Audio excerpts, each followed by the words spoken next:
దేవుని నామానికి స్తోత్రం కలుగును గాక. ప్రియా దేవుని బిడ్డలారా, దేవుడు మనల్ని ప్రేమించి మరొక దినం సజీవ లెక్కలో ఉంచినందుకు దేవుని కృతజ్ఞతాస్తుతులు చెల్లిస్తున్నాం.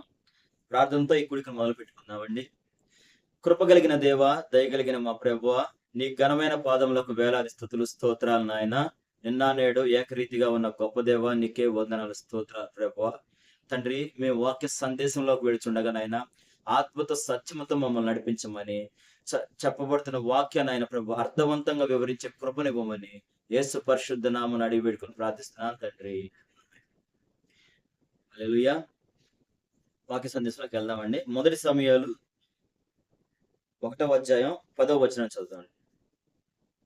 బహు దుఃఖాక్రాంతురాలై వచ్చి యెహోవా సన్నిధిని ప్రార్థన చేయుచు బహుగా ఏడ్చుచు. చాలా ఆమేన్. చూడండి, బహు దుఃఖాకాంతురాలై వచ్చి యెహోవా సన్నిధిని ప్రార్థన చేయొచ్చు, బహుగా ఏడ్చినట్ట. తనకు కలిగిన ఒక శ్రమ ఏంటంటే, చూడండి, తన భర్త ఎల్కానా అనే ఒక వ్యక్తికి 2 భార్యలు ఉన్నారు. మొదటి భార్య పేరు హన్నా, రెండవ భార్య పేరు పెనిన్నా. అయితే హన్నాకు పిల్లలు లేరు. రెండవ భార్య అయిన పెనిన్నాకు మాత్రం బిడ్డలు ఉన్నారు. తనకు కలుగుతున్న పెనిన్నా ఏం చేస్తుందంటే తనని బాధను కలిగిస్తుంది. ఎట్లా అంటే, బహుశా ఈ లోకానుసారంగా ఇట్లా అని ఉండొచ్చు. బిడ్డలు ఏందని, గొడ్డాలు అని కానీ రకరకాలుగా ఏ యొక్క మాటలు తను బాధ కలిగిస్తూ ఉంటాయి. ఆ బాధ ఎట్లా అంటే కొన్నిసార్లు తను భోజనం కూడా వద్దనుకొని మానే అన్న పరిస్థితులు ఉన్నాయి. అదే కాకుండా ఈ ప్రతి సంవత్సరం దేవుని మందిరానికి వెళ్ళి తన పిల్లల నిమిత్తం ఎల్కానా కొన్ని కృతజ్ఞతలు చెల్లిస్తున్నప్పుడు అక్కడికి వెళ్ళినా కూడా హన్నాని ఏమండి తనకి బాధని వేదన కలిగిస్తుంది. అక్కడి నుంచి కూడా తను బాధతో తిరిగి వస్తుంటది. అయితే తన బాధని చూసి తన భర్త అడుగుతూ ఉంటాడు, ఎందుకు హన్నా నువ్వు బాధపడుతుంటావు? నీకు 10 మంది పిల్లల కంటే కూడా నేను శ్రేష్ఠుని కానా అని తన ప్రేమతో చెప్తూ ఉంటాడు. ప్రియా దేవుని బిడ్డలారా, చూడండి, ఇలా ఎల్కానా ఒక్కడే కాదండి హన్నాని ప్రేమిస్తుంది. యాకోబు కూడా రాహేలు విషయంలో 14 సంవత్సరాలు తన మామ దగ్గర మందలు కాస్తూ ఉండేవాడు. ప్రతి ఒక్కరికి తన భార్య అంటే ప్రేమ ఉంటది. కానీ భర్త ఎంత ప్రేమించినా ఒక స్త్రీకి తనకు కావాల్సింది ఏంటంటే గర్భఫలం. ఆ గర్భఫలంలో తను ఆనందిస్తూ ఉంటది. అది లేదని చెప్పని తను ఎంతో బాధపడుతూ ఉంటది. ప్రియా దేవుని బిడ్డలారా, చూడండి, ఎంత బాధ, ఆ బాధను అనుభవిస్తూ కూడా, ఎందుకంటే భర్త ప్రేమించవచ్చు, కానీ ఈ లోకం గాని ఆ పక్కన తన వైరి అయిన పెనిన్నా గాని ఏమండి తను ఎంతో శ్రమ వేదన కలిగిస్తున్నప్పుడు తను దేవుడికి చెప్తుందండి. దేవుడికి తను ఏ విధంగా చెప్తుందంటే, ప్రభువా, దేవుని మందిరానికి వచ్చి బహు దుఃఖాకాంతురాలు ఏడుస్తుంది. తన ప్రార్థన, తన వేదన బాధనంతా దేవుని సన్నిధిలో వినిపించడానికి వస్తుంది. సహజంగా మనం ఎవరిమైనా కానీ ఈ లోకానుసారంగా మనం చూసినట్లయితే హాస్పిటల్స్ వెళ్తుంటారు, తప్పేం కాదు. కానీ మొదటిగా దేవునికి ప్రార్థించాల.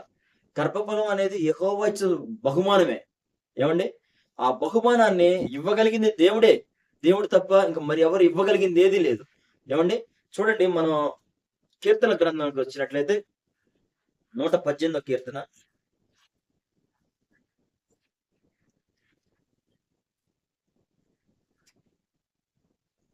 5వ వచనం.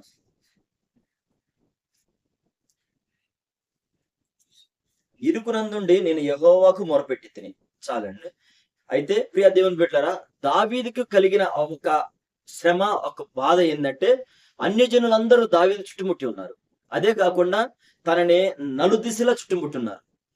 ఏమండి, మళ్ళీ అదే కాకుండా కందిరీగల వల్ల తన మీద కందిరీగలో ఒక తేనె పట్టు మీద ఎట్లయితే వాళ్ళు ఉంటాయో అట్లా వాళ్ళందరూ దావీదునికి చుట్టుముట్టి ఉన్నారు. అటువంటి పరిస్థితులు దావీదుకు ఉన్నాయి. చూడండి, మనం చూసినట్లయితే కొన్ని పరిస్థితి అవి మనం చదువుకోవడానికి చాలా తేలిగ్గా ఉంటాయి, కానీ ఆ యొక్క పరిస్థితులు అనుభవించిన వారికి అవి అర్థమవుతాయి అండి. ఎందుకంటే అన్యజనులు మీదకు వచ్చి ఉన్నారు, అంత మొత్తం ఒక్కొక్కసారి ఒకటైపోతున్నారు. కొన్ని పరిస్థితులు, కొన్ని సందర్భాల్లో మనం ఎంత భక్తి పరులమైనా కానండి, మనకు కలిగే శ్రమ అంతా ఇంత కాదండి. ఒక్కొక్కరు ఏం మాట్లాడతారో అర్థం ఉండదు. ఏమండి, కొంతమంది అసలు అర్థం పర్థం లేని మాటలు మాట్లాడుతూ మొత్తం అబద్ధం వైపే వ్యతిరేకంగా నిలబడిపోతూ ఉంటారు. మనం సత్యం వైపు, దేవుని వైపు నిలబడి ఉన్నా ఏమంటే అబద్ధాన్నే వారిని ప్రేరేపిస్తూ ఉంటది. ఎందుకంటే ఒక అబద్ధాన్నే ఎక్కువగా జనం ఇష్టపడుతూ ఉంటారు. ప్రజలు ఇష్టపడుతూ ఉంటారు. అయినా గాని మనం దేవుని వైపే నిలబడి ఉంటాం కాబట్టి మనం ఆ యొక్క నిరీక్షణతోనే ఉంటాం. అదే కాకుండా దావీదుకు కలిగిన బాధ వేదన ఏంటంటే మరణాన్ ఆహ్, మరణ భయమును తను చుట్టుకొని ఉన్నాయంట. పాతాళపు వేదనలు పట్టుకొని ఉన్నాయంట. శ్రమ, దుఃఖం నాకు కలిగినవి అని చెప్పని 116 అధ్యాయం 3వ వచనంలో చెప్తూ ఉంటాడు. ప్రియా దేవుని బిడ్డలారా, మరణ కా ఆహ్, ప్రాణబంధం. మరణ బంధములు తను చుట్టుకొని ఉన్నాయంటే ఎంత ప్రాణాపాయ స్థితి పరిస్థితులకు ఏర్పడి ఉంటాయండి. ఆ! అటువంటి పరిస్థితిలో దావీదు ఒక్క ప్రార్థన చేశాడండి. ఆ 8వ వచనాన్ని ఒకసారి చదువమ్మా. 8వ వచనం కాదు. ఉండండి. ఒక్క ప్రార్థన చేశాడు. ఎట్లా అంటే యెహోవా దయచేసి నా ప్రాణమును విడిపించు అని యెహోవా నామమును బట్టి ప్రార్థించాడు. చూడండి ఎంత కృప కలిగిన దేవుడు. మనం అడగాల. ఏదైనా మనం ఏ సమస్యలో ఉన్నా, ఏ పరిస్థితుల్లో ఉన్నా అడిగితేనే దేవుడు మనకు చేస్తాడండి. ఆ 8వ వచనం చదవమ్మా ఒకసారి. ఏమేమి తప్పించాడు దేవుడు చూద్దాం. మరణము నుండి నా ప్రాణమును కన్నీళ్లు విడవకుండా నా కన్నులను జారిపడకుండా నా పాదములను నీవు తప్పించున్నావు. చాలా తనకి మరణం నుండి తప్పించాడు. ప్రాణమును కన్నీళ్లు విడవకుండా, నా కన్నులు జారకుండా, నా పాదములు ఏమండి తప్పిపోకుండా కాపాడాడు. చూడండి ప్రార్థన. హన్నా ప్రార్థన చేసింది, దావీదు ప్రార్థన చేశాడు. దావీదు కలిగిన ఆ యొక్క శ్రమల మట్టి ప్రార్థన చేసి దేవుడు తనని ఎక్కడ కూడా దుష్టుడు ఆలోచనకు గాని, మనుషులు చెడు తలంపులకు గాని తనను అప్పగించకుండా తనను విడిపించాడని చెప్పని చెప్తున్నాడు. ఆ మొదటి వచనంలో చెప్తా ఉంటాడు, యెహోవా నా మొరను విన్నాడు, నా మొరను నా విన్నపములను ఆలకించి ఉన్నాడు కాగా నేను ఆయన ప్రేమించుచున్నాను. ఆయన మొరలు వినే దేవుడు అండి. ఏమండి మన బాధలను వేదనలు చూసే దేవుడు. అయితే మనం ప్రార్థించాల, మనం మోకరించి ప్రార్థించాల. చూడండి మన మూలవాక్యానికి వచ్చినట్లయితే 1 సమూయేలు గ్రంథంలోకి వచ్చేద్దామండి. హన్న దేవుని సన్నిధిలో మొరపెట్టిన తర్వాత తను మూలుగులతో ఏమంటే ఇంకా నోట్లోంచి మాట రాకుండా తన పెదాలతో ఉచ్చరిస్తుంది, దేవా కృపనివ్వయ్యా, దయచేయి ప్రభు అని చెప్పి అంటున్నప్పుడు ఆ దైవ సేవకుడైన ఏలి తనని చూసి దూరం నుంచి చూసి తను ఒక ద్రాక్షారసం తాగి మత్తురాలై ఊగుతుందని చెప్పని తను భావించాడు. అయితే చెప్తుంది, ప్రియా దేవుని బిడ్డారా, నా ఏలిన వాడా, నీ విశ్వాసినే పనికి మాలిన దాకా ఎంచొద్దాయా, నేను నాకున్న బాధన వేదన నా దేవునికి మొరపెడుతున్నాను ప్రభు అని చెప్పని తను చెప్పినప్పుడు 17వ వచనం ఒకసారి చదవమ్మా. అంతటా ఏలి నీవు క్షేమముగా వెళ్ళుము, ఇశ్రాయేలు దేవునితో చేసుకొనిన మనవిని ఆయన దయచేయును గాక ఆమెతో చెప్పగా. ఆమె చూడండి తన ప్రార్థనని దైవ సేవకుడు కూడా విన్నాడు. నీకు ఇశ్రాయేలు దేవుడు నీకు సహాయం చేస్తాడు, వెళ్ళమ్మా అని చెప్పని అక్కడ ఆ వచనాల్లో మనం చూస్తాం. ప్రియా దేవుని బిడ్డలారా, మనం కొన్నిసార్లు మన దేవునికి మనం మొరపెడుతున్నప్పుడు కొందరు మనం దేవునితో ఆత్మతో సంబంధమైన కొన్ని సంభాషణలు మాట్లాడుతూ ఉంటామండి. ఏమండి ఒక్కొక్కరికి ఒక ప్రవచన వరం ఉంటుంది. ఆ సంభాషణ దేవునికి తనకి మాత్రమే అర్థమవుతుంది. ఇది అవతల వ్యక్తికి అర్థం కానివి, అగోచరం ఇవన్నీ. ఏమండి అయితే తన సంభాషణ దేవునితో చేసుకుంది కాబట్టి దేవుడు తనకి ఆ 20వ వచనాన్ని ఒకసారి చూద్దామమ్మా. ఏ విధంగా చేశారు? గనుక గర్భము ధరించి దినములు నిండినప్పుడు కుమారుని కని నేను యెహోవాకు మొక్కుకొని అని వానికి సమూయేలు పేరు పెట్టింది. ఆమేన్. చూడండి ఆ యొక్క మనం చూసినట్లయితే హన్న చాలా జాగ్రత్తగా అడిగిందండి. ఎట్లా అడిగిందంటే, దేవా నాకు కలిగిన ఆ యొక్క శ్రమను చూస్తున్నావు అయ్యా, నీ సేవకురాలని నువ్వు చూసావు, నా బాధ వేదన నువ్వు చూసావు. అది మన 11వ వచనంలో మనం చూసినట్లయితే నీ సేవకురాలు నాకు కలిగిన శ్రమను నువ్వు చూసావు, నీ సేవకురాలను నన్ను మరొక జ్ఞాపకం చేసుకోను, నీ సేవకురాలను నాకు ఒక మగ పిల్లను దయచేయమని. చూడండి ప్రార్థనలో కూడా చాలా క్లియర్ గా, ఏమండి నా బాధను నువ్వు చూసావు, నా వేదన నువ్వు చూసావు, నాకు ఒక కుమారునికి ఇవ్వయ్యా అని చెప్పని ఎంత క్లియర్ గా హన్న అడుగుతుంది.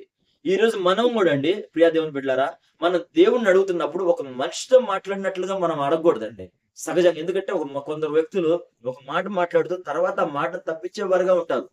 కానీ హన్న చాలా క్లియర్ గా నాకు ఒక మగపిల్లాడిని ప్రభువా, వాడిని మందిరానికి నీ సేవకి ఇస్తాను, వాడికి ఎన్నడూ వాడు మంగళ కత్తిరి వాడి తల మీదకి రానివ్వను అని ఒక సమర్పణ కలిగి ప్రార్థన చేసింది.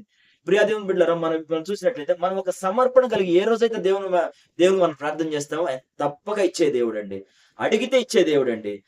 చూడండి, అంత గొప్ప దేవుడు మనకుండగా ఏమండి ఆ విధంగా మనం అడిగి పొందుకునే వారుగానే మనం ఉండాలి.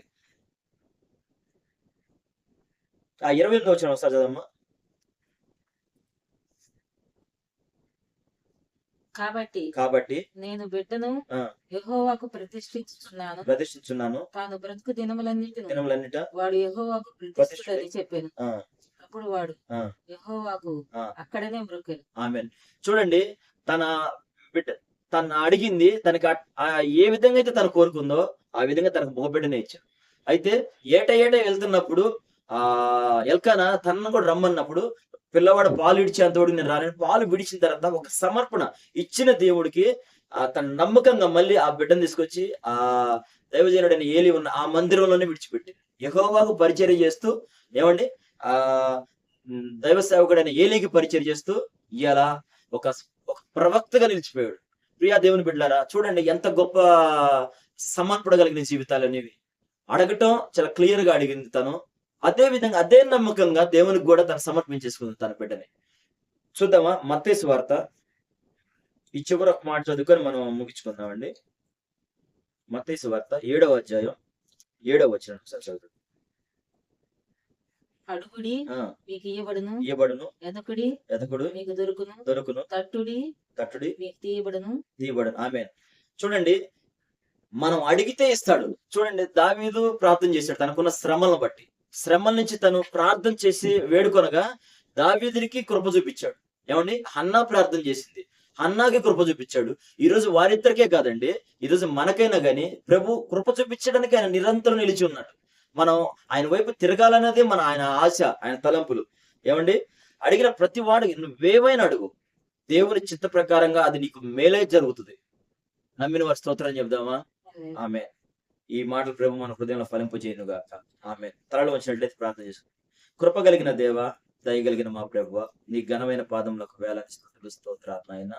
నిన్న నేడు ఏకరీతిగా ఉన్న గొప్ప దేవుడు ప్రభువ.